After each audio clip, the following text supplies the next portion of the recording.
Well, because this, we cannot think of his name, this the second friend of Mordowicz's who escaped. So he was the one who worked for the distillery of my grandfather.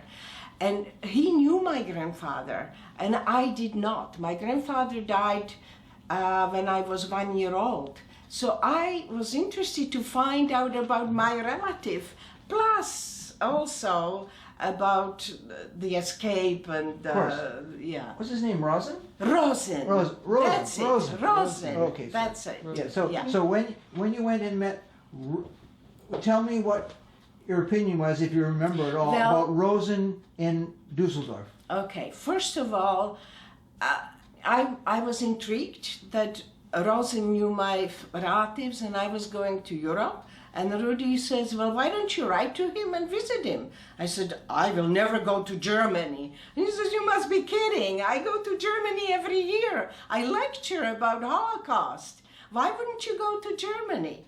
I said, well, they killed Jews.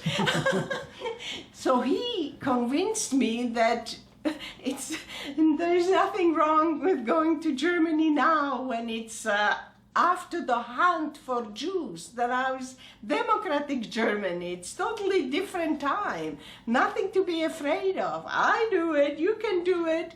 And so I wrote to Rosin, and he was very happy that I'm planning to come. I went for medical convention, I think, in Paris, and I took a night train to Dusseldorf.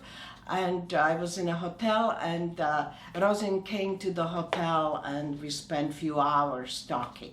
Mm-hmm. And he was happy to talk to me about my grandfather, and he says he doesn't want to talk much about the escape, and he knows Rudy is the star, and it's fine with him, he doesn't mind.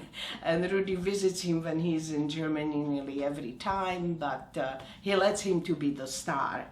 Yeah, that's not what Wetzler used to say. Evidently, Wetzler, after the escape, was also drinking, and he was depressed, and he felt that Rudy is taking, the glory for the escape.